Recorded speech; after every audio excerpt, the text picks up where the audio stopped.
नमस्कार, मी अनिल आबाजी पाटील. मी आज शिना नदीच्या पुलावर उभा आहे. शिना नदीनं उग्र रूप धारण केलेलं आहे, परंतु आता एक साईडची वाहतूक इथली बंद केलेली आहे आणि नदीकाठच्या नागरिकाला राज्यमंत्री राजेश कदम साहेब काल यांनी नदीकाठच्या शेतकऱ्याला 5,000ची तातडीची मदत त्यांनी जाहीर केलेली आहे.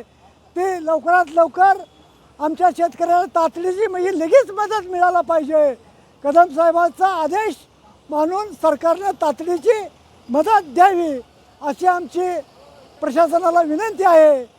तरी आता एक साईडची वाहतूक बंद केलेली आहे, एक साईड वाहतूक चालू आहे. पाणी वाढण्याची शक्यता आहे. पोलीस प्रशासन चांगल्या पद्धतीनं काम तालुक्यात करत आहे. तहसीलदार साहेब सर्व गोष्टीवर लक्ष देऊन काम करत आहेत. पोलीस प्रशासन रात्र दिवस या नदीकाठच्या गावाला सतर्क राहण्याचा इशारा देत आहेत. नागरिकांनी सुद्धा पोलीस प्रशासनाला सहकार्य करावं हीच आमची विनंती आहे.